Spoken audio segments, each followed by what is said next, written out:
Hello everyone. I'd like to say a few words about victim blaming today, and how victim blaming can become internalized by survivors and turn into self-hate. I know this happens to me still. I still blame myself. Oftentimes I'll think to myself about the time I had my grandmother alone. Why didn't I tell her? And so I have to take a step back and think about what I'm implying about other survivors when I think this about myself. As sad as it is, when I go down this road in my head, I have to stop and think, well, if that's true for me, then that's also true for other survivors. And that's not right. That I cannot abide. Why didn't I, though? While I had my grandmother alone, why didn't I tell her? Because I myself did not know what was happening. As someone keeps reminding me, children don't have the language to describe these things. He also reminds me that children do not have a clear sense of problem solving. Most people who have horrific things done to them as children don't know what is happening to them. That's because they don't have the life experience or the mental maturity. In addition, oftentimes they are being gaslit. Either that or they're being told that it's not happening at all, or told that it is something else. For me, I was being told it was a health treatment.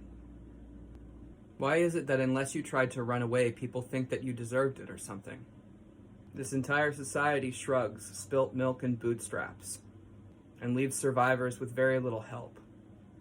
What is this attitude that what happened to you doesn't really matter unless you struggled against it? Well, let me assure you, when you are in a situation where people are enjoying hurting you, if you struggle, you will die. Certainly death would have been welcome for me.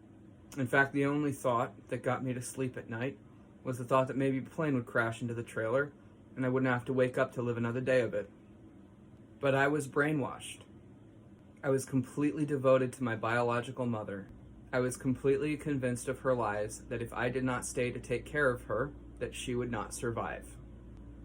I was also convinced of her lies that my grandmother wanted her dead. Now that I'm grown up and I have mental maturity and world experience, I know this to be false.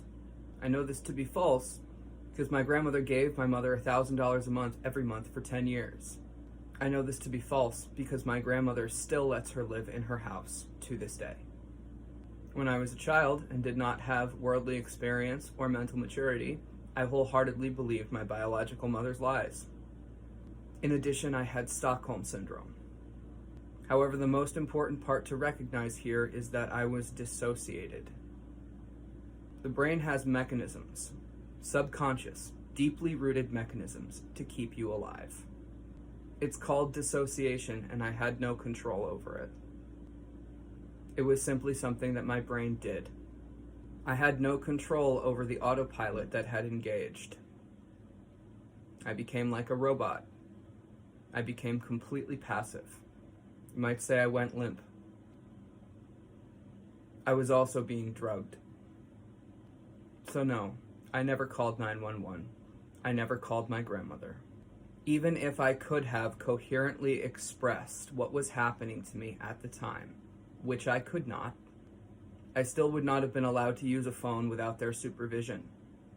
I did try to run away, but there was nowhere to go in hundreds of miles of desert. And I was also too dissociated to be fully aware of why I was running away. It was like an argument in my head all the time. This is happening. No, it's not. Back and forth. I was so dissociated in this manner that when they finally caught me, I told them that I had gotten lost. And a part of me actually believed it too. How do so many people adopt a dismissive and cavalier attitude towards what happened to me? How does what these people did to me somehow matter less because I had Stockholm Syndrome? As if I am somehow now paying the price for having been brainwashed as a child. And that I deserve the medical problems that I have now. All because I didn't call 911. All because I didn't tell anyone what I couldn't even put my finger on was happening in the first place. This is similar to the rape culture horseshit that tries to imply that rape victims just didn't say no well enough. Do you really think that if you just ask someone who's raping you not to, that they won't? Do you really think if you just ask someone who is holding you against your will to let you go, that they will just let you go? Do you really expect children to be able to actualize and verbalize things that even adults have difficulty with? Why is the impetus placed on children? The real reason that so many people adopt a dismissive and cavalier attitude about survivors is because that makes it easier. It's always easier to blame the victim. Because if you can make it out to be that it was my fault, then you don't have to acknowledge that you and the people that you love are also in danger of what happened to me happening to you. You know, I think back on these fragmented memories I have. Who am I kidding? It's just always there in my head, whether I think about it or not. Let me rephrase that. On the rare occasions that I can engage my conscious mind, on the rare occasions that I'm not just completely at the mercy of my amygdala, I rage. In my brief moments of conscious thought, I rage at the people who did this. But I rage at myself. I rage at myself because I didn't do anything about it. Because I didn't do anything about what I didn't even realize was happening. Why didn't I do anything about it? Why didn't I call my grandmother? It's what she always says, you know. She always asks, why didn't you just call me? Half the time I wind up in the mindset that I deserved it. This is what you get, I think to myself. Why do I think that? Because that's what the world tells me. And so that is how victim blaming in society becomes internalized to survivors.